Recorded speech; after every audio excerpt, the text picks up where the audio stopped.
यति बेला नेपाली कम्युनिस्टहरूले खास गरिकन अलि गम्भीर रूपले बहस गर्नुपर्ने विषय यो बनेको छ। साथसाथै म यही सन्दर्भमा कमरेड निर्मल लामाप्रति हार्दिक श्रद्धाञ्जली व्यक्त गर्न चाहन्छु।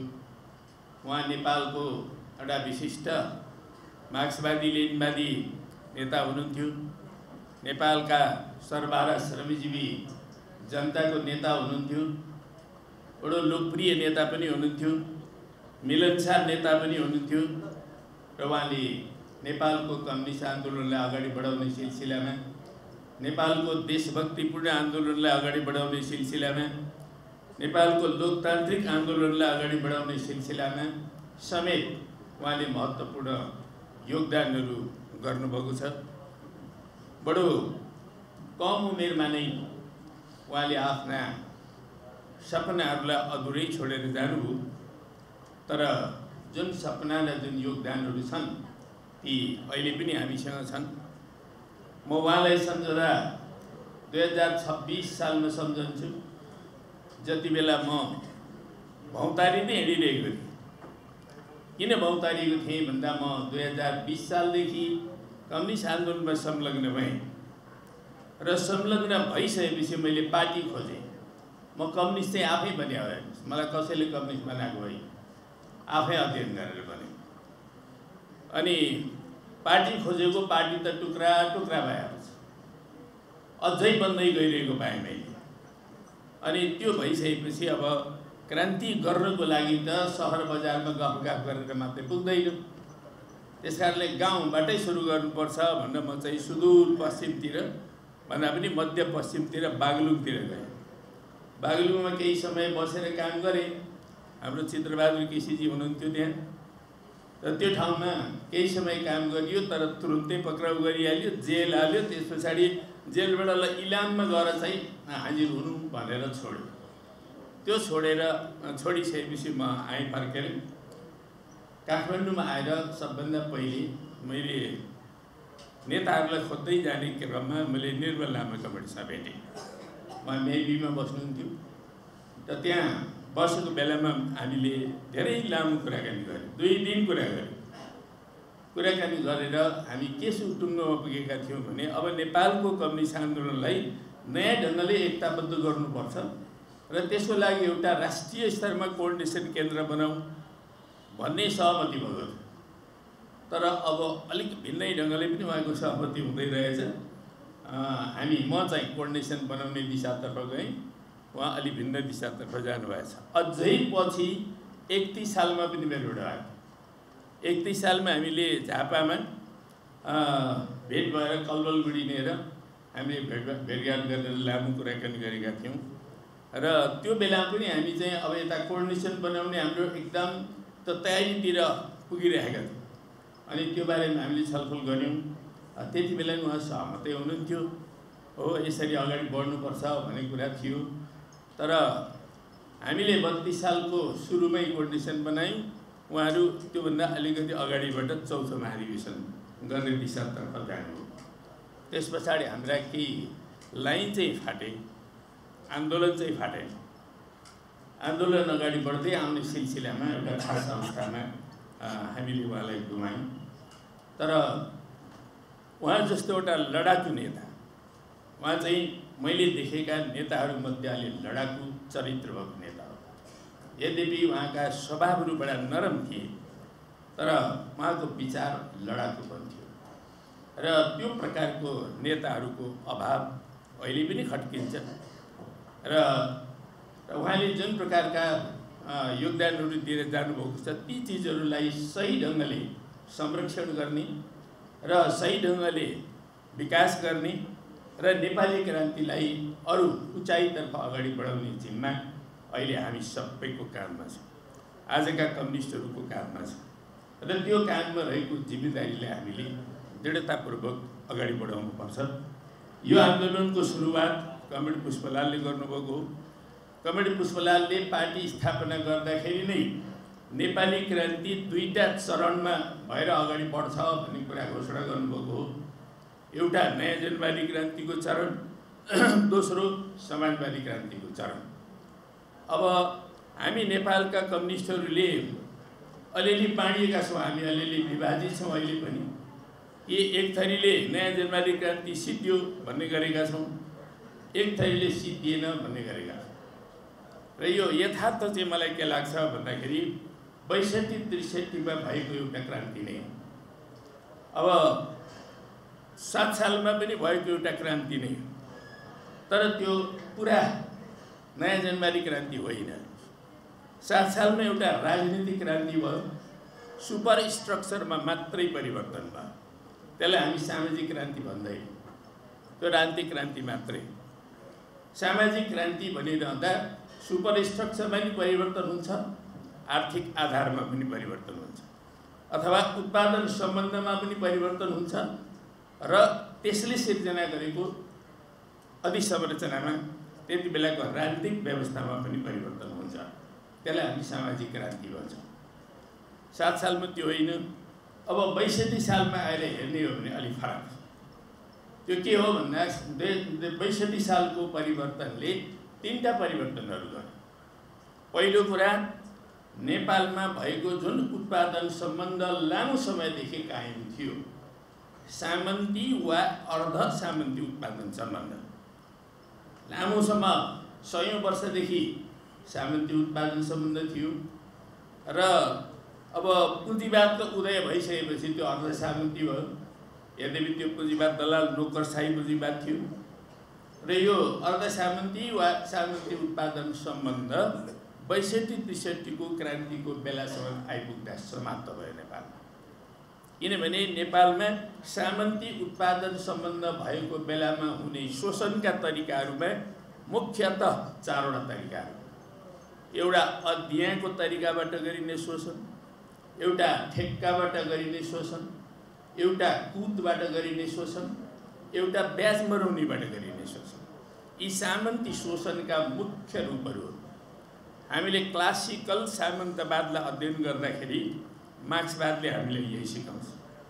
यी 4 प्रकारका शोषणका रूपहरू मूलतः यो कालखण्डमा आएर समाप्त भए नेपालमा, र त्यसपछि पुँजीवादी उत्पादन सम्बन्ध सुरु भयो, र नेपालमा पुँजीवादी शोषणका रूपहरू लगातार फैलिँदै गएका छन्। अहिले यो पुँजीवादी शोषण अहिले अनेकन रूपहरूबाट राष्ट्रव्यापी हुँदै गएको छ। त्यसो हुनाले त्यसपछि समाज चाहिँ एउटा पुँजीवादी समाजमा बदलिएर आयो। उत्पादन सम्बन्ध बदलिएपछि स्वाभाविक रूपले त्यो समाजको स्वरूप पनि बदलियो। हिजोको अर्धसामन्ती समाज समाप्त भयो, अहिले हामी पुँजीवादी समाजमा छौँ। यो पुँजीवादी समाज हो, तर यो पुँजीवादको नेतृत्व भनेको दलाल पुँजीवादले गरिरहेको छ। दलाल पुँजीवाद नै अहिलेको पुँजीवादको मूल नेतृत्व शक्ति हो। त्यसो हुनाले यो दलाल पुँजीवादको नेतृत्वमा रहिरहेको जुन हाम्रो समाज छ, यो समाजलाई हामीले ठिक ढङ्गले विश्लेषण गर्न जरुरी छ भन्ने मलाई लाग्छ। 62-63 को क्रान्ति नयाँ जनवादी क्रान्ति चाहिँ हुँदै होइन है, तर पुँजीवादी जनवादी क्रान्ति हो। पुँजीवादी जनवादी क्रान्तिको प्रक्रियाबाट पनि सामन्ती र वा अर्ध सामन्ती उत्पादन सम्बन्ध चाहिँ समाप्त भयो। एउटा परिवर्तन त्यति बेला आएको परिवर्तन भनेको यो हो। दोस्रो परिवर्तन भनेको यो सामन्ती उत्पादन सम्बन्धमाथि आधारित भएर शताब्दीौँदेखि विकसित भएको राजतन्त्र, त्यो जुन सामन्ती राजतन्त्र हो, त्यो सामन्ती राजतन्त्रलाई पनि नेपाली जनताले समाप्त पार्यो। यो दोस्रो परिवर्तन। तेस्रो परिवर्तन के हो भने नेपाली समाजलाई यो मध्ययुगीन धर्मतन्त्रात्मक राज्यका रूपमा रूपान्तरण गर्न खोजिएको थियो, र नेपाललाई हिन्दू राज्य बनाउन खोजिएको थियो। यसरी जो थियोक्रेटिक स्टेटको रूपमा नेपाललाई रूपान्तरण गर्न खोजिएको हो, त्यसलाई 62-63 को क्रान्तिले समाप्त पार्यो, र हामी एउटा सेक्युलर स्टेटको रूपमा हामीले मुलुकलाई रूपान्तरित गर्यौँ। यी 3टा परिवर्तनहरू 62-63 का महत्त्वपूर्ण र दूरगामी परिवर्तनहरू हुन्, प्रगतिशील परिवर्तनहरू हुन्। अब यी परिवर्तनहरूकै आधारमा उभिएर हामीले देशलाई अब अझै नयाँ ढङ्गले अगाडि बढाउनुपर्छ भनेर हामीले सोच्नुपर्ने अवस्था हो। र देशका वामपन्थीहरूले अथवा कम्युनिस्ट क्रान्तिकारीहरूले सोच्नुपर्ने कुरा चाहिँ त्यस बेलादेखि नै के हो भने नेपालमा पुँजीवादी जनवादी क्रान्ति मूलत सम्पन्न भयो। अब यो क्रान्तिलाई जारी राख्दै हामीले अब समाजवादी क्रान्तिको चरणमा अगाडि बढ्नुपर्छ। यो कुरामा दृढतापूर्वक अगाडि बढ्नुपर्ने आवश्यकता थियो। तर कसैले के भन्न थाले भने क्रान्ति सम्पन्न भयो, अब त निर्माणको कुरा सुरु गर्नुपर्छ भनेर क्रान्तिको अघिल्लो चरणलाई चाहिँ कम्प्लिटली बिर्सिदिने अनि अब निर्माणतर्फ लाग्नुपर्छ भन्ने ढङ्गले चाहिँ जाने यो दक्षिणपन्थी सोच सुरुदेखि प्रकट भयो। त्यो दक्षिणपन्थी सोचको कारणले हामीहरू चाहिँ नि अलग दिशातर्फ जान थाल्यौँ र अलि ठुल्ठुला भनिने कम्युनिस्ट पार्टीहरूमा नै यो प्रकट भयो।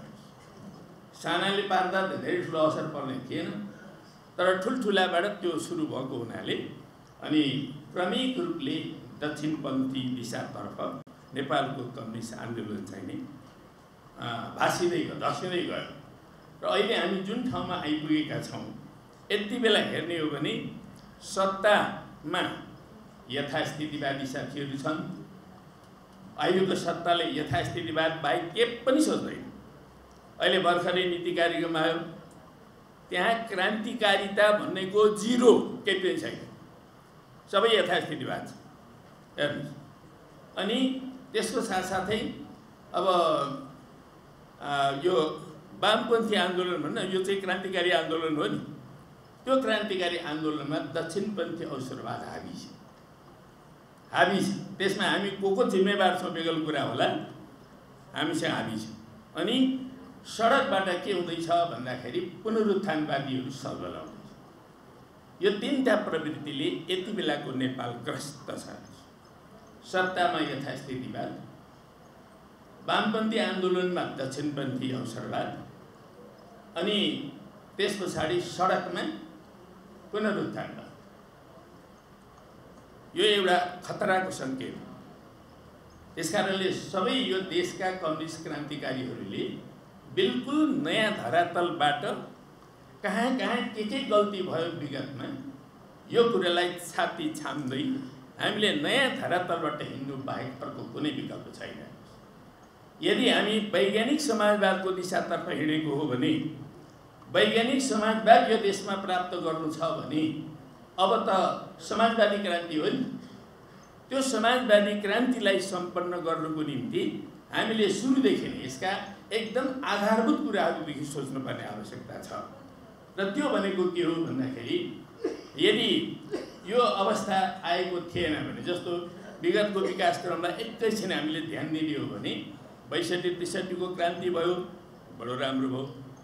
हामीले एउटा खास समय लगाएर संविधान बनायौँ। अब संविधान सम्झौताको संविधान बन्यो। वामपन्थीहरूले राम्रोसँगले एकताबद्ध भएर संविधान बनाउने काममा लागेनौँ, हामीभित्रै ठुलो मतभेद थियो। अनि त्यो कारणले गर्दाखेरि अब नेपाली कङ्ग्रेस जस्तो शक्तिले त्यो संविधान बनाउने काममा बढ्ता भूमिका खेल्ने स्थिति बन्यो। स्वाभाविक रूपले यो संविधान मूलतः पुँजीवादी संविधान बन्न पुग्यो। अनि हाम्रो अहिलेको व्यवस्था पुँजीवादी व्यवस्था हो। अहिले जुन संसदीय व्यवस्था छ यो पुँजीवादी संसदीय व्यवस्था हो, जसमा केही समाजवादी इलिमेन्टहरू राख्न मात्रै हामी सफल भयौँ। जस्तो भन्नुहोस्, अब प्रतिनिधित्व गर्ने कुरामा कमसेकम 33% महिला हुनुपर्ने, यो वामपन्थीहरूको जोडको फल। समावेशी लोकतन्त्र हुनुपर्ने, यो वामपन्थी आन्दोलनको जोडको फल। यस्ता केही इलिमेन्टहरू हामीले राख्न सकेका छौँ जो समाजवादी इलिमेन्टहरू हुन्। तर ती समाजवादी इलिमेन्टका बावजुद यो टोटल अहिलेको व्यवस्था के हो भन्दा पुँजीवादी व्यवस्था।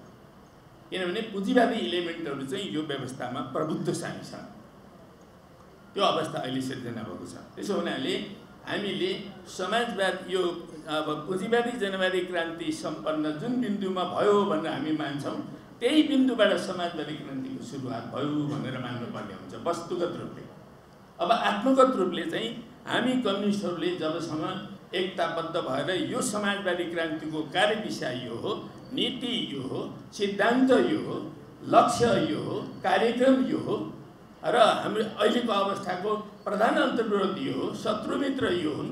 यी चिजहरूलाई क्लियर कट ढङ्गले अगाडि बढाउन सकेनौँ भने समाजवाद भन्दै गर्छौँ हामी, वैज्ञानिक समाजवाद भन्दै गर्छौँ, त्यो हाम्रा आमाहरूले बुलाकी लगाउने गर्नुहुन्छ नि, खास गरी क्षेत्री बाहुन महिलाहरूले र अरूले पनि के अरे लगाउनुहुन्छ, त्यो प्रत्येक पटक बोल्दा हल्लिन्छ नि म। त्यस्तै हुन्छ त्यो समाजवाद पनि, खालि हल्लिने मात्रै हुन्छ, गर्ने चाहिँ केही पनि हुँदैन।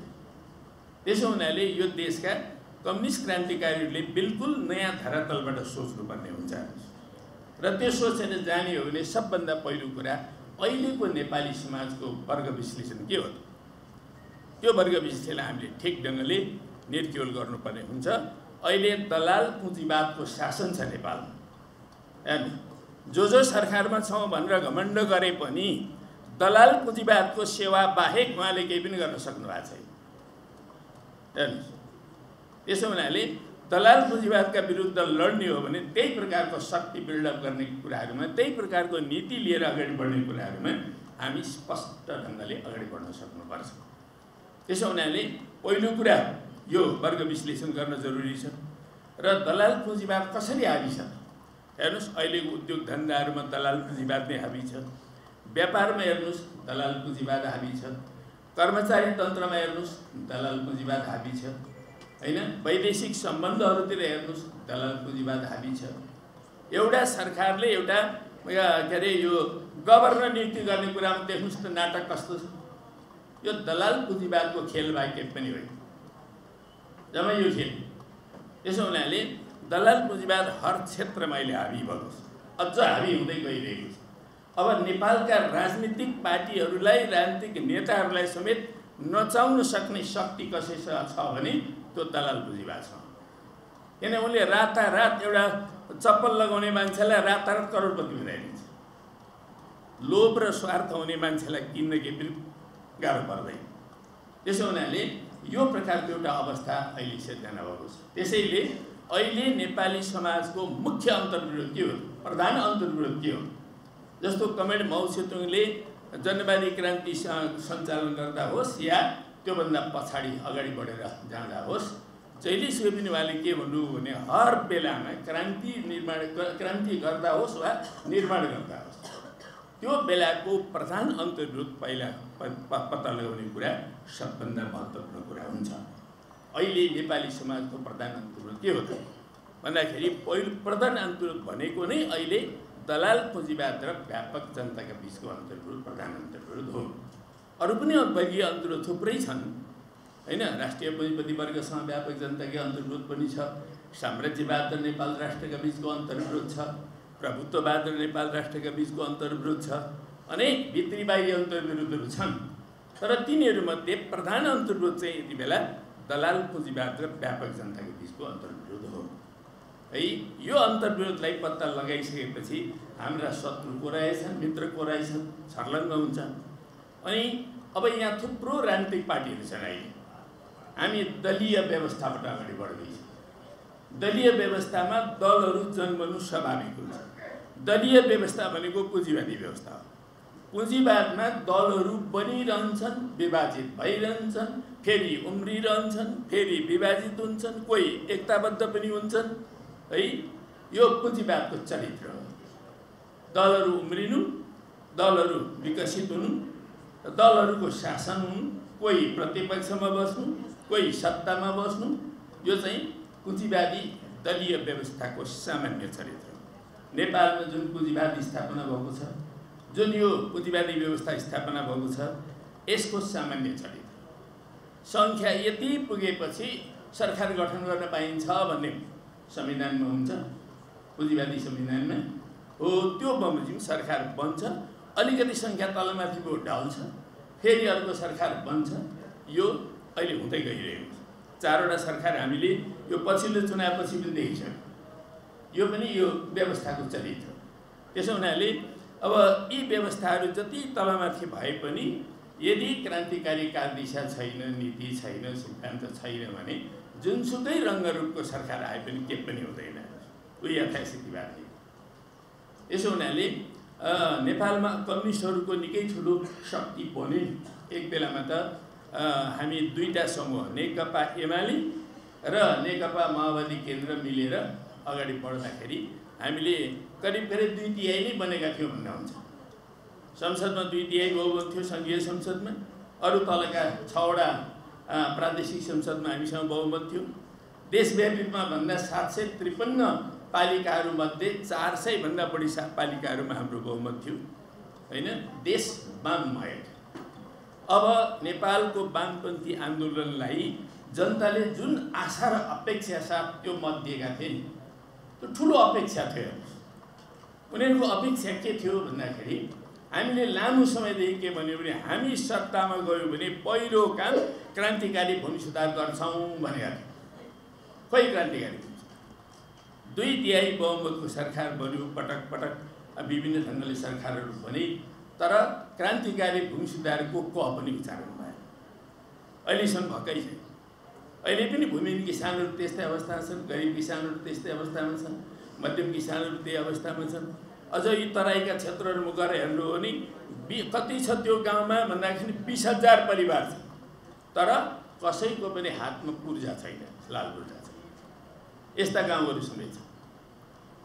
त्यसो हुनाले हामीले जुन प्रकारले हिजो जनतालाई भनेका थियौँ त्यो प्रतिबद्धता के पनि सत्तामा गएर पुरा गरिएन। यसबाट के परिस्थिति सिर्जना भएको होला जनताको मनमा हामी कल्पना गरौँ। एक दोस्रो कुरा हामीले के भनेका थियौँ भने कि हामी सत्तामा पुग्ने बित्तिकै हामी चाहिँ कृषि क्रान्ति गर्छौँ, कृषकहरूको हितमा। हामी कृषिलाई आधुनिकीकरण गर्नेछौँ, हामी कृषिलाई यान्त्रिकीकरण गर्नेछौँ, हामी कृषिमा सामूहिकीकरण गर्नेछौँ, हामी कृषकहरूले उत्पादन गरेको वस्तुहरूको मूल्य तोक्नेछौँ र कृषकहरूलाई हामी बजारको ग्यारेन्टी गर्नेछौँ आदि। हामीले बोलेका कुरा यिनै हुन्। प्रत्येक वामपन्थीहरूका अहिले पनि दस्तावेजमा हेरौँ यही छ है। तर सत्तामा पुग्यो एउटा कुरा पनि भयो, न आधुनिकीकरण भयो, न यान्त्रिकीकरण भयो, न मूल्य निर्धारण गर्ने कुरा भयो, न बजारको सुनिश्चितता भयो। अनि जनता निराश भएर के गर्ने? त्यति मात्रै हामी सरकारमा पुगेपछि हामी व्यापक रूपले राष्ट्रिय औद्योगिकीकरण गर्छौँ भनेका छौँ। खोइ राष्ट्रिय औद्योगिक बरु अनौद्योगिकीकरण चाहिँ भइरहेको छ। डाटा हेरौँ त एकचोटि। डाटा हेऱ्यो भने हामी के देख्छौँ भने 1998 को डाटा हेर्नुहोस्। त्यस साल मात्रै नेपालको जीडीपीमा औद्योगिक क्षेत्रको योगदान 14% छ। औद्योगिक क्षेत्र आज यो बजेट आउँदैछ, त्यो बजेट आउने बित्तिकै तपाईँ हेर्नुहोस् 5% पनि योगदान छैन औद्योगिक क्षेत्र। हामी औद्योगिकरणतर्फ गयौँ कि अनौद्योगिकरणतर्फ गयौँ?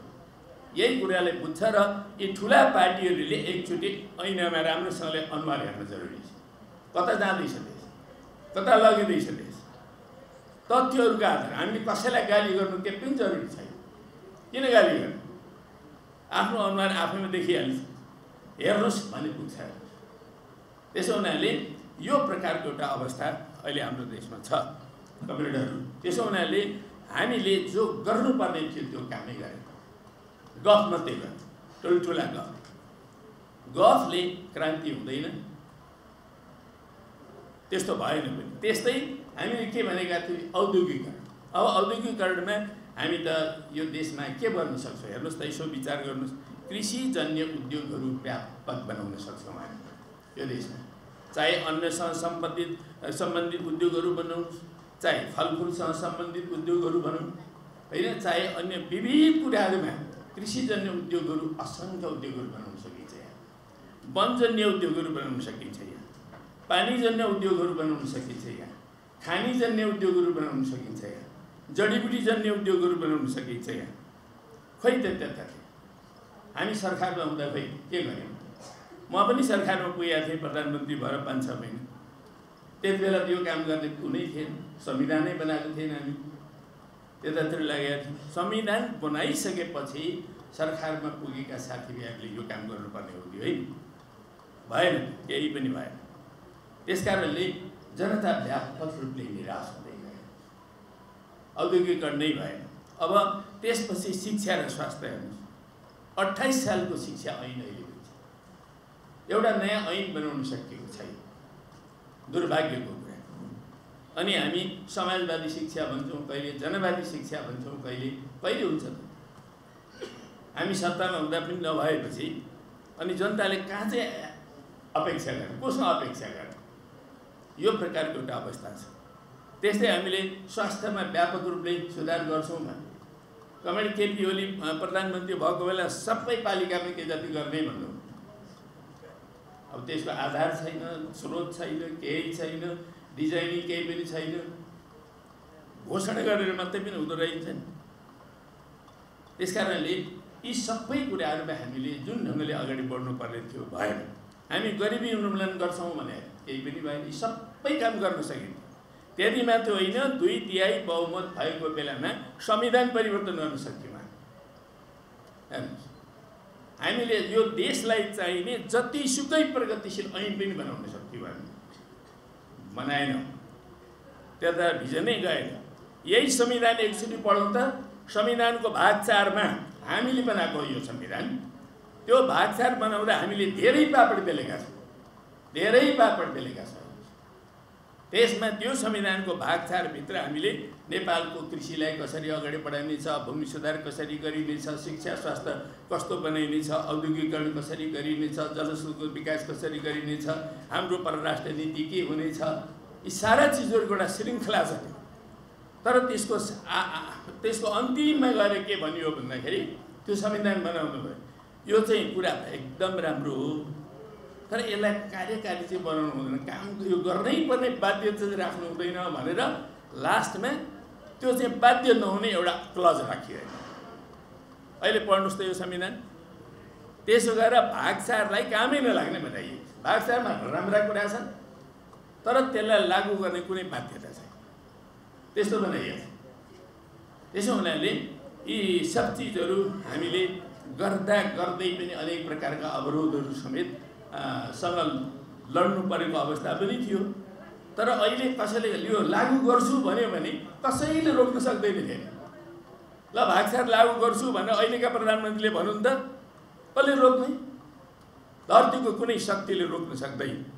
तर त्यो कमिटमेन्ट नै छैन। कमिटमेन्ट नहुनेले के गर्ने? गफमा त्यो उखान पुखान आदि इत्यादि सुनाउने कुराहरू बढी होला, तर यी पोलिसीहरू लागू गर्ने कुरा चाहिँ मैले लेखिदिएको छैन। त्यसो हुनाले अब सबै नेपालका कम्युनिस्ट क्रान्तिकारीहरूले हामी साँच्चै क्रान्तिकारी हौँ, हामी साँच्चै कमरेड निर्मल लामाले भने जस्तै हामी क्रान्तिकारी हौँ भने तब हामीले नयाँ ढङ्गले सोच्नुपर्छ। कमरेड हिजो जे भयो भयो, त्यो चाहिँ समीक्षा गरेर शिक्षा लिन बाहेक अरू केही पनि गर्न सकिँदैन। अब एउटाले अर्कोलाई गाली गरेर पनि यो पुग्ने बेला छैन। त्यसकारणले नयाँ ढङ्गले नयाँ धरातलबाट सोच्नुपर्छ। अहिलेको अवस्थाको मुख्य अन्तर्विरोध के हो, यसलाई हामी निर्क्युल गरौँ। दलाल पुँजीवाद र व्यापक जनताका बिचको अन्तर्विरोध अहिलेको प्रमुख अन्तर्विरोध हो कि होइन, हामी यसमा टुङ्गोमा पुग्छौँ। एक दोस्रो कुरा भनेको यो दलाल पुँजीवादका अहिलेका मूल प्रतिनिधिहरू को हो, कसले प्रतिनिधित्व गर्छ त्यसलाई? त्यो दलाल पुँजीवादको प्रतिनिधि को हो? एउटा मात्रै छ कि अनेक छ? हाम्रो जस्तो देशमा एउटा मात्रै हुँदैन, अनेक हुन्छ। त्यसमध्ये प्रमुख को, त्यसलाई हामीले निर्क्युल गर्नुपर्ने हुन्छ। त्यो प्रमुखलाई छुट्याएर त्यसलाई पहिचान गरेर त्यसका विरुद्ध हामीले चाहिँ केन्द्रित भएर हाम्रा सङ्घर्षहरूलाई केन्द्रित गरेर अगाडि जानुपर्ने हुन्छ। त्यसो गर्न सकियो भने मात्रै मुख्य प्रतिद्वन्दी चिन्न सकिएन, मुख्य शत्रु भन्थ्यो हामी हिजो चाहिँ। अब यो संसदीय व्यवस्थामा मुख्य शत्रु भन्यो भने एकै ठाउँ भन्न सकिँदैन, शत्रुसँग कसरी बस्ने? त्यो हुनाले अहिलेको भाषा अलिकति बदल्नु पर्ने के जरुरत छ भन्दा मुख्य प्रतिद्वन्दी भन्नुपर्छ। प्रतिद्वन्दी त जो पनि हुने होइन। त्यसो हुनाले मुख्य प्रतिद्वन्दी भनेर हामीले छुट्याउन सक्नु पर्यो। त्यो मुख्य प्रतिद्वन्दीसँग कहिल्यै पनि साठगाँठ पनि हुँदैन, त्यो मोर्चा पनि हुँदैन, संयुक्त सरकार पनि हुँदैन। गरियो भने हो त्यही वर्ग सम्झौतावाद हुन्छ, त्यही वर्ग आत्मसमर्पणवाद हुन्छ। त्यसैले हामीले यो कुरामा सतर्क हुनुपर्ने हुन्छ। पहिलो कुरा वर्ग विश्लेषण गर्ने, अनि यो वर्गीय रूपले मुख्य प्रतिद्वन्द्वीको त्यसलाई छुट्याउने प्रधानमन्त्रीको साथमा। यो छुट्याइसकेपछि यो मुख्य प्रतिद्वन्द्वी हो भनेपछि मुख्य प्रतिद्वन्द्वीका विरुद्ध आफ्नो शक्तिलाई बलशाली बनाउनुको साथसाथै अरू सम्पूर्ण शक्तिहरूलाई हामीले एकताबद्ध गर्नुपर्ने हुन्छ। व्यापक मोर्चा, संयुक्त मोर्चा भनेको चाहिँ त्यो हुन्छ। मुख्य प्रतिद्वन्द्वीका विरुद्धको मोर्चा नै कुनै पनि बेलामा कम्युनिस्टहरूले बनाउने संयुक्त मोर्चा हुन्छ। त्योभन्दा भिन्न किसिमका संयुक्त मोर्चाको केही काम छैन। कोही भेडीगाँठो खेले जस्तै खेल खेल्नु छ भने खेले हुन्छ, होइन भने त्यो भेडीगाँठो खेलभन्दा अर्को केही पनि हुन्छ। त्यसो हुनाले हामीले वर्गीय रूपले यो वर्गीय समाज वर्ग दृष्टिकोणभन्दा देब्रे दाइने गएर कुनै पनि कामहरू गर्न सक्यौँ। त्यसले फाइदा हामीलाई गर्दैन, क्रान्तिलाई फाइदा गर्दैन। त्यसो हुनाले हामीले यी चिजहरूलाई ध्यानमा राखेर अगाडि बढ्नुपर्ने हुन्छ। र यसो गर्न सकियो भने मात्रै हामीले चाहिँ नि मुख्य प्रतिद्वन्द्वीका विरुद्ध भएका वरिपरि भएका सबै शक्तिहरूलाई गोलबन्द गर्नुपर्ने हुन्छ। ती शक्तिहरूमध्ये अहिले गोलबन्द गर्नुपर्ने सबभन्दा पहिलो शक्ति को हुन् भन्दा वामपन्थी हो। अब वामपन्थी नेताहरू नै कुनै अर्को वामपन्थी नेताको नाम लिनु पर्यो भने पनि अब कुला गर्नुपर्ने सम्मको कुराहरू आएको थियो है। त्यस्तो खालको कुराहरू पूर्वाग्रह हो, अरू केही पनि होइन। आग्रह र पूर्वाग्रहले चल्दैन। विवादहरू हुन सक्छन्, मतभिन्नता हुन सक्छन्। यस्तो विविधतापूर्ण समाजबाट हाम्रो समाजमा हामी काम गरिरहेका छौँ जहाँ अब प्राकृतिक हिसाबले पनि विविधता छ, मानवीय हिसाबले पनि विविधता छ। 126 जातिका त जन्दैछौँ, 123वटा भाषा बोल्छौँ, संस्कृतिमा त्यति नै विविधताहरू छन्, भौगोलिक विविधता त्यति नै व्याप्त छन्। अब हाम्रो चिन्तनमा त्यत्तिकै धेरै विविधताहरू उत्पन्न हुनु अत्यन्तै स्वाभाविक छ। फेरि यत्र वर्गीय समाज छौँ, अनि त्यो ढङ्गको विविधता वर्गीय चिन्तनमै विविधता आउनु स्वाभाविक छ। तर के चाहिँ सर्वहारा श्रमजीवी वर्गको दृष्टिकोण हो त? के चाहिँ मार्क्सवादी लेनिनवादी दृष्टिकोण हो त? हो, यो कुराहरूमा हामीले बडो गहन ढङ्गले मनन गर्नुपर्ने हुन्छ। र अहिले नेपालको समाजवादी क्रान्तिलाई अगाडि बढाइरहँदाखेरि हाम्रो चाहिँ नि सही कार्यदिशा के हुनुपर्छ, सही नीति के हुनुपर्छ, सही सिद्धान्त के हुनुपर्छ, सही कार्यक्रम के हुनुपर्छ हो, यो कुरामाथि आधारित भएर हामीले नेपाली क्रान्तिका कार्यदिशा नीति र सिद्धान्तलाई ठिक ढङ्गले हामीले निर्क्युल गर्न सक्यौँ। यो क्रान्तिका रणनीति र कार्यनीति ठिक ढङ्गले निर्धारण गर्न सक्यौँ। नेपालको समाजवादी क्रान्तिको कार्यक्रम, समाजवादी कार्यक्रम, नेपाली विशेषताको समाजवादी कार्यक्रम यो हुन्छ। नेपाली क्रान्ति सम्पन्न गर्दा हामी यस्तो राजनीतिक व्यवस्था गर्छौँ, यस्तो सामाजिक व्यवस्था गर्छौँ, यस्तो आर्थिक व्यवस्था हुनेछ, यस्तो सांस्कृतिक व्यवस्था हुनेछ आदि इत्यादि। यो कुराहरूको बारेमा हामीले श्रृङ्खलाबद्ध रूपले एउटा ठोस धारणा अगाडि बढाउन सक्यौँ भने हो तीको आधारमा हाम्रो एकता अगाडि बढ्न सक्छ। त्यही कारण वामपन्थी एकता त अनिवार्य चिज हो। वामपन्थी एकतालाई अस्वीकार गर्दै गयो भने त्यो जिरोमा पुग्छ। त्यसले पुग्ने अर्को कुनै ठाउँै छैन। मै हुन्छु, मै सबै कुराहरू सर्वज्ञ हुन्छु भन्दै गयो भने त्यसले अन्त्यत पुग्ने ठाउँ भनेको जिरो। त्यसो हुनाले क्रान्ति भनेको आफैमा सर्वहारा वर्गको नेतृत्वमा व्यापक जनताको क्रान्ति हो। त्यो व्यापक जनतालाई गोलबन्द नगरिकन, एकताबद्ध नगरिकन हामी क्रान्ति गर्नै सक्दैनौँ। कम्युनिस्ट आन्दोलन यो वा ऊ विविध कारणले विभाजित भएको छ। त्यो विभाजित हुने क्रममा अब अहिले म 17-18वटा समूह देख्छु। सबै गर्दाखेरि ती सबै समूहहरू आखिर चाहन चाहिँ के चाहन्छन् भन्दा देशमा समाजवाद चाहन्छ, वैज्ञानिक समाजवाद प्राप्त हुनुपर्छ नै भन्छन् सबै। तर कार्यदिशामा, कार्यनीतिमा, नीतिमा, विविध सवालमा कसैमा अलिक उग्र वामपन्थ छ, कसैमा अलिक दक्षिणपन्थ छ। उनीहरूको बिचमा त्यो व्यापक मन्थन गरेर सही कार्यदिशा चाहिँ यो, नीति यो, सिद्धान्त यो भन्ने कुराहरूमा एकरूपता कायम गर्ने सबभन्दा ठुलो चुनौती अहिले यो। यो गणतन्त्रका विरुद्ध राजावादीहरूको चुनौती केही पनि होइन। त्यो त भुसुना जस्तै हुन्छ नि। भुसुनाले आउँछ, टोक्छ, चिरिक्क पार्छ नि कहिले। त्यस्तै त्यहाँभन्दा ठुलो कुरो मलाई केही पनि लाग्दैन। तर यो गणतन्त्रका विरुद्ध सबभन्दा ठुलो चुनौती भनेको यी ठुला ठुला पार्टी हौ भन्ने अथवा जुन पार्टीले यो क्रान्ति गरे त्यो क्रान्ति गरिसकेपछि यथास्थितिवादको बाटोमा हिँड्ने काम चाहिँ सबभन्दा ठुलो चुनौती हो। अरू ठुलो चुनौती होइन म त देख्दिनँ त्यो। त्यसो हुनाले हामी आफैभित्र चुनौती छ, हामी आफैभित्र सबभन्दा गम्भीर कमजोरीहरू छन्। त्यो कमजोरी पहिला हटाउन सक्नुपर्छ र पार्टीलाई क्रान्तिकारी बाटोमा हिँडाउन थालियो भने त्यसतामाथि पुनरुत्थानवाद, सुधारवाद, यथास्थितिवाद, यी अरू सबै खालका वादहरू सबै चिहिल बिहिल भएर तिनीहरू हराउन थाल्छन्। ती आफै पराजित हुन्छ।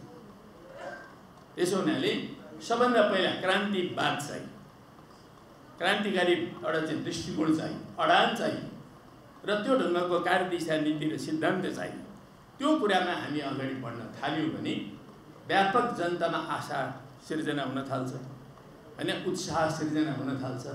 अनि पुनरुत्थानवादीहरूका पछाडि कोही पनि लाग्दैन। त्यो 3 गुनेमा खास गरी 15 गतेको कुरामा छ। 15 गते जति मान्छेहरू त्यहाँ भेला भएका थिए ती सब राजावादी होइनन्। त्यहाँ थुप्रै यो पार्टीहरूको शासनबाट चाहिँ निराश भएका मान्छेहरूको एउटा ताँती थियो। त्यो पङ्क्ति त्यहाँ पुगेको थियो। यसकारणले ती मान्छेहरूलाई तान्न कसले सक्नु पर्यो भने पार्टीले सही क्रान्तिकारी कार्यदिशा नीति सिद्धान्त र यसरी यो देश बनाउन सकिन्छ। यो देशलाई एउटा साँच्चै एउटा सम्पन्न समृद्ध समाजवादी मुलुक, एउटा लोकतान्त्रिक र हरेक हिसाबले सम्पन्न भएको मुलुक बनाउन सकिन्छ। यो आत्मविश्वास हामीले जनतामा जगाउन सक्यौँ भने स्वाभाविक रूपले यो अरू सबै तानाबानाहरू समाप्त हुँदै जान्छ। त्यसो हुनाले हामीले त्यो जडमा पुगेर समस्याको जड के हो त्यो जडलाई चाहिँ हामीले उदिन्न सक्नुपर्छ। जड समात्न सकिएन, कोही पातहरू टुप्पाहरू मात्रै समातियो भने समस्याहरूको समाधान हुँदैन। हामी अहिले समाजवादी क्रान्तिको युगमा छौँ भन्ने कुरालाई हामी कसैले पनि बिर्सनु हुँदैन। खास गरी हामी वामपन्थीहरू समाजवादी क्रान्तिको युगमा छौँ भने हाम्रो लक्ष्य के हो त भन्दा समाजवाद स्थापना गर्नु हाम्रो लक्ष्य हो।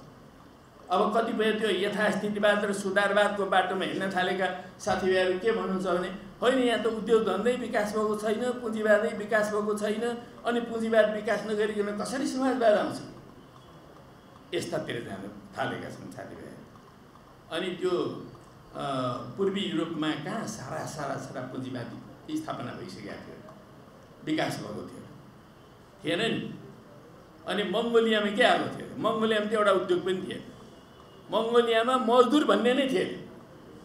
जति बेला लेनिनले रुसमा क्रान्ति गर्दै हुनुहुन्थ्यो त्यति बेला त्यहाँ मजदुरै थिए, उद्योगै थिएन त्यति। त्यसकारण लेनिनले के भन्नुभयो भने जहाँ त्यस्तो उद्योग धन्दै विकास भएको छैन त्यसमा जनवादी पार्टीहरू बन्न सक्छन्, तर उनीहरूलाई पनि ठिक बाटोलाई ठिक लाइन लिएर अगाडि बढ्ने सिलसिलामा त्यहाँ पनि समाजवाद स्थापना गर्न सकिन्छ। पुँजीवाद स्थापना भएर मात्रै समाजवाद पुगिन्छ भन्ने होइन, पुँजीवादलाई बाइपास गरेर समाजवाद स्थापना हुन सक्छ। लेनिनले अगाडि सारेको एउटा बडो महत्त्वपूर्ण सिद्धान्त हो। त्यस्तै रुसमै पनि पुँजीवादको विकास, अब एकाधिकार पुँजीवादसँग विकास त भएको थियो, तर रुसका धेरै क्षेत्रहरूमा सामन्तवाद हावी थियो। सामन्तवाद मात्र होइन, सामन्तवादभन्दा पहिलेका रूपहरू समेत थिए त्यहाँ। त्यसो हुनाले लेनिनले रुसको विश्लेषण गर्दा के भन्नु भने यो सामन्ती साम्राज्यवादी मुलुक हो भनेर विश्लेषण गर्नु। रुस पुँजीवादी मुलुक भनेर मात्रै भन्नुभयो। पुँजीवादबाट अझै अगाडि बढेर साम्राज्यवादी पनि हो, तर सामन्तवाद हावी अझै भएको मुलुक। त्यसो हुनाले त्यो मुलुकमा सबभन्दा पहिला क्रान्ति भयो, समाजवाद स्थापना भयो, सोभियत सङ्घ स्थापना भयो। त्यस्तै पूर्वी युरोपमा पनि त्यो र चीनमा पनि त्यही। चीन त्यस्तो ठुलो एकदम व्यापक पुँजीवाद विकास भएको मुलुक होइन, धेरै कमजोर पुँजीवाद भएको मुलुक, तर त्यो देशमा क्रान्ति भयो। किसानहरूलाई जागृत सङ्गठित गरेर हामी क्रान्ति गर्दैछौँ भनेर थर्ड इन्टरनेसनलमा चावललाई कमेडले चाहिँ गरेर रिपोर्ट गर्दाखेरि कतिपय मान्छेहरू छक परेको। किसानले पनि क्रान्ति गर्छ, किसानको बिचमा नै कम्युनिस्ट पार्टी बन्छ, आश्चर्य प्रकट गरेका। तर उहाँले बडो विनम्रतापूर्वक हामी यसरी जाँदैछौँ, यसरी एउटा वर्ग संस्कार गर्दैछौँ, र त्यो संस्कारका आधारमा नयाँ ढङ्गले हामी कम्युनिस्ट पार्टी निर्माण गर्दैछौँ भनेर थेसिस प्रस्तुत गर्नुभयो। धैर्यतापूर्वक कयौँले विरोध गरेका, तर आखिर त्यो सिपिसीले निकालेको निष्कर्ष नै सही रहेछ भन्ने कुरा विश्वको कम्युनिस्ट आन्दोलनको विकासक्रमले प्रमाणित गर्यो। चीनमा क्रान्ति सम्पन्न भयो र अहिलेको चीन त अस्ति अमेरिकनहरूले चीनीहरूले गाली गरे, यी किसानका नेताहरू बेकार यस्ता कुरा गर्छन् भनेर चिनिया नेताहरूलाई उनीहरूले त्यो भने। चिनिया नेताहरूले के जवाब दिनु हो, हामी किसान नेता नै, तर हामी किसान नेता भए पनि आज हामीले यो देशलाई जुन ठाउँमा पुर्यायौँ विश्वको सबैभन्दा एडभान्स औद्योगिक इकाइलाई चाहिँ हामी नेतृत्व गर्दैछौँ। उनीहरूले त्यो जवाब अमेरिकनहरूलाई भने। त्यसो हुनाले कम्युनिस्टहरू विश्व विकासको प्रक्रियामा कति चिजहरू अब हामीले त्यो व्हील विकास गर्नेतर्फ जानुपर्ने आवश्यकता छैन। सबैभन्दा पहिला व्हील विकास भयो, बाष्प इन्जिन विकास भयो, अनि त्यहाँबाट पनि औद्योगिक क्रान्ति सुरु भएको। त्यही ठाउँमा हामीले पुग्नुपर्ने भन्ने छैन। त्यसैले हाम्रो जस्तो देशमा हामी समाजवादी क्रान्ति गर्न सक्छौँ। यहाँ आम जनतामाथि शोषण छ, अन्याय छ, अत्याचार छ, दमन छ, होइन, उनीहरूमाथि उत्पीडन छ, विभेद छ, भेदभाव छ। यी सबै कुराहरूले गर्दा यहाँ वर्ग सङ्घर्ष विकास भइरहेको छ। त्यो वर्ग सङ्घर्षलाई हामीले ठिक दिशा मात्रै दिन सकिरहेका छैन। वर्ग सङ्घर्ष चलिरहेको छ।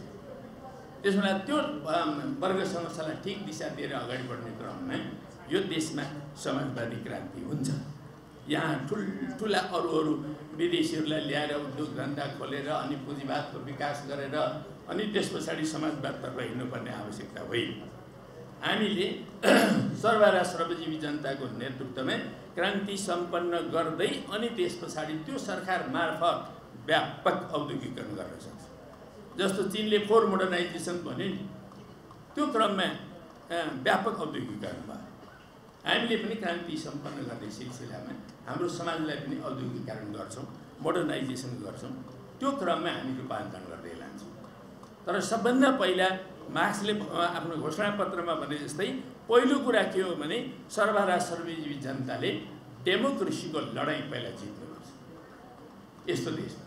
त्यो डेमोक्रेसीको लडाइँलाई जित्नु भनेको के हो भने नेपाली जनताका आम इच्छा आकाङ्क्षा बमोजिमका समस्याहरूलाई उठान गरेर जनतालाई जागृत गरेर सङ्गठित गरेर निर्वाचनमा पनि कार्यनीतिक रूपले हामीले विजय प्राप्त गर्नु। हामीले निर्वाचनलाई बहिष्कार गर्नु हुँदैन। निर्वाचनलाई व्यापक उपयोग गर्ने हो। अहिलेको संसदलाई उपयोग गर्ने हो, अहिलेको संविधानलाई उपयोग गर्ने हो, अहिलेको गणतन्त्रलाई उपयोग गर्ने हो। यो पुँजीवादले सिर्जना गरेका समस्त सङ्घ संस्थाहरूलाई एउटा क्रान्तिकारी पार्टीले उपयोग गर्ने, त्यसैमा लिन हुने होइन, त्यसैप्रतिको प्रतिबद्धता राख्ने पनि होइन। अब हामीले यो गणतन्त्रलाई सुदृढीकरण गर्ने कि उपयोग गर्ने प्रश्न यहाँ पनि। त्यसो हुँदा यो गणतन्त्रलाई हामीले अधिकतम उपयोग गर्ने, उपयोग गरिरहँदा यो आफै अहिले फर्दर टाइम बिङ सुरक्षित हुन्छ र यसलाई त हामीले समाजवादी गणतन्त्रमा पुर्याउने। कम्युनिस्टहरूको लक्ष्य भनेको पुँजीवादी गणतन्त्रको रक्षा होइन, पुँजीवादी गणतन्त्रलाई उपयोग गर्ने हो र त्यसलाई समाजवादी गणतन्त्रमा पुर्याउने। एउटा तानाशाहहरूले, राजावादीहरूले जो चाहिँ सामन्तवादका ती बाहक शक्तिहरू, ती घोर प्रतिक्रियावादी शक्तिहरू, उनीहरूले यो संविधानको ठाडै विरोध गर्न सकेका छन्, ठाडै विरोध गरिरहेछन्। संविधानलाई कुल्चेर हिँडिरहेछन् तिनीहरूले। एउटा रिभोल्युसनरी पार्टीले अनि यो संसदलाई उपयोग गर्छु, गणतन्त्रलाई उपयोग गर्छु भन्न सक्दैन। त्यसो हुनाले कमरेडहरू यो अलिक नयाँ ढङ्गले, मैले अलिकति नयाँ कुराहरू केही गर्न खोजेको आज यो सन्दर्भमा, किनभने यो कमरेड निर्मल लामा जस्तो एउटा क्रान्तिकारी नेताको स्मृतिमा यो कार्यक्रम भइरहेको हुनाले मैले चाहिँ नि नेपालको कम्युनिस्टहरूसँग अलि नयाँ ढङ्गले बहस सुरु गर्नुपर्ने आवश्यकता छ। हामी यही यथास्थितिवादको बाटोमा हिँडेर के पनि हुनेवाला छैन। यो त हाम्रा आमा हजुरआमाहरूले त्यो तुलसाको मोठ वरिपरि घुम्दा घुम्दा घुम्दा गरेर अब चाहिँ स्वर्ग पुगिन्छ होला भने जस्तै। यो यो के अरे यो पुँजीवादी व्यवस्थामा जति चक्कर काट्नुहोस् तपाईँ, यही चक्कर काट्ने मात्रै हो, त्यहाँबाट एक स्टेप पनि अगाडि बढ्न सकिँदैन। त्यसो हुनाले हामीले चाहिँ नि अगाडि बढ्ने कुरा भनेको चाहिँ रिभोल्युसनरी लाइन हामीसँग चाहियो। क्रान्तिकारी लाइन, क्रान्तिकारी कार्यदिशा, क्रान्तिकारी नीति, क्रान्तिकारी कार्यक्रम, त्यसका आधारमा वाम एकता निर्माण गर्नुपर्छ। अब केही साथीभाइहरूले मेरो पार्टीले लगायत समाजवादी मोर्चा भनेर बनाउनु भएको छ। त्यो समाजवादी मोर्चाका कार्यक्रम चाहिँ के छन् भन्दाखेरि कहिलेकाहीँ कोठा कोठामा भेला हुने अनि एउटा कार्यक्रम गर्ने, भाषण भूषण गर्ने, हिँड्ने, यही हो त समाजवादी मोर्चाको कार्यक्रम। म समेत, मेरो पार्टी समेत रहेको छ त्यसमा, तर मलाई चित्त बुझेकै छैन। त्यसो भने समाजवादी मोर्चाको निम्ति समाजवादी कार्यक्रम हुनुपर्ने होला। खोइ के गर्छ त त्यो समाजवादी मोर्चा? त्यस्तो केही पनि देखिँदैन। अनि यत्तिकै एकाध बेलामा भेला हुने, एउटा इस्युमा भेला हुने, एउटा इस्यु, त्यो त वाम एकता होला, त्यो त वामपन्थीहरूको कार्यगत एकता होला नि। त्यही भन्ने हो भने त्यो 4वटा वाम मात्रै होइन, अरू 8-10वटा वामपन्थीहरू एक ठाउँमा आउन सक्छन्। अब कतिपय अरू वामपन्थीलाई होइन यो समाजवादी मोर्चा भन्न मन लागिरहेको छैन है। वाम मोर्चा भन्यो भने अरू धेरै आउन सक्छन् त्यहाँ साझा सवालमा। त्यसो हुनाले अब कार्यनीतिका सवालमा पनि हामीले धेरै कुराहरूमा बहस छलफल गर्नुपर्ने आवश्यकताहरू छन्। अब मुख्य कुरा नै हामीले चाहिँ नि यो समाजवादी क्रान्तिको युग हो भने समाजवादी क्रान्तिको निम्ति हाम्रो समाजवादी कार्यक्रम अगाडि सार्नु पर्यो। अनि त्यसको निम्ति हामीलाई चाहिँ शत्रुमित्र छुट्याउनु पर्यो, मुख्य अन्तर्विरोध छुट्याउनु पर्यो। अनि त्यसको निम्ति चाहिँ नि अगाडि बढ्ने हाम्रो कार्यनीति कार्यदिशा के हो त्यो कुरा छुट्याउनु पर्यो। क्रान्तिको बाटो के हुन्छ? अब हिजोको जस्तै अब छापामारी युद्ध हो कि? अब छापामारी युद्ध गर्नको लागि अहिले त्यहाँ त खुलै वातावरण छ नि। अहिले संसद पनि छ, खुला रूपले तयारी गर्न सकिने सम्भावनाहरू छन्। यी सबै भएको हुनाले हामीले संसदीय सङ्घर्षलाई व्यापक रूपले प्रयोग गर्नुपर्ने आवश्यकता छ। तर त्यही सीमित भयो भने हुँदैन। सडक, मुख्य कुरा चाहिँ सडक हो। सडकबाट जनतालाई जागृत गर्ने, सङ्गठित गर्ने, आन्दोलित गर्ने काम चाहिँ अहिले पनि हाम्रो प्राथमिकता हो। त्यो प्राथमिक कुरालाई छोड्यौँ भने र संसदीय सङ्घर्ष मात्रै भयो भने संसदवादमा डुबिन्छ। त्यो संसदवादमा डुब्ने काम पनि गर्नु हुँदैन। त्यसो हुनाले हामीले संसदभित्र र बाहिरका कुराहरू पनि गर्नु पर्यो र कम्युनिस्ट पार्टीलाई वास्तवमा क्रान्तिकारी कार्यदिशाको आधारमा पुनर्गठन गर्नुपर्छ। एउटा देशमा सर्वराष्ट्रिक वर्ग एउटै पार्टी हुन्छ, 18वटा पार्टी हुँदैन। यो 18वटा पार्टी किन बन्ने गर्छन् भन्दा अब त्यसभित्र विभाजन के कारणले आउँछ भन्दाखेरि बुर्जुवा विचारहरूको प्रभाव कम्युनिस्ट आन्दोलनभित्र जति बढ्दै जान्छ बस त्यसैले विभाजन हुन्छ। किनभने कोही अलिक उग्र वामपन्थतर्फ लाग्छ, कोही अलिक दक्षिणपन्थतर्फ लाग्छ, त्यसैलाई ठिक ठान्छ उसले, अनि उसले पनि समूह बनाउँछ, उसले पनि समूह बनाउँछ, विभाजन सुरु हुन्छ। त्यसकारणले सही क्रान्तिकारी कार्यदिशा छ, नीति छ, सिद्धान्त छ, त्यो कुरा हामीले विकसित गर्न सक्छौँ भने सबै गोलबन्द हुने, विभाजित वर्गका समूहहरूले पनि आफ्ना गल्ती कमजोरीहरूलाई हटाउने र एकताबद्ध हुने स्थिति आउँछ। त्यसो हुनाले मेरो चाहिँ नि यो आजको सन्दर्भ अरू धेरै लामो कुरा म भन्दिनँ, यति मात्रै भन्छु कि अब हामीहरूले हिजोको जे कमी कमजोरी भयो हामीले धेरै काम गर्न सक्थ्यौँ। त्यो 2/3 बहुमतको सरकार आदि बनाएका थियौँ, अर्को पटक अझै 3/4 हुन्थ्यो होला राम्रो काम गरेको भए होइन।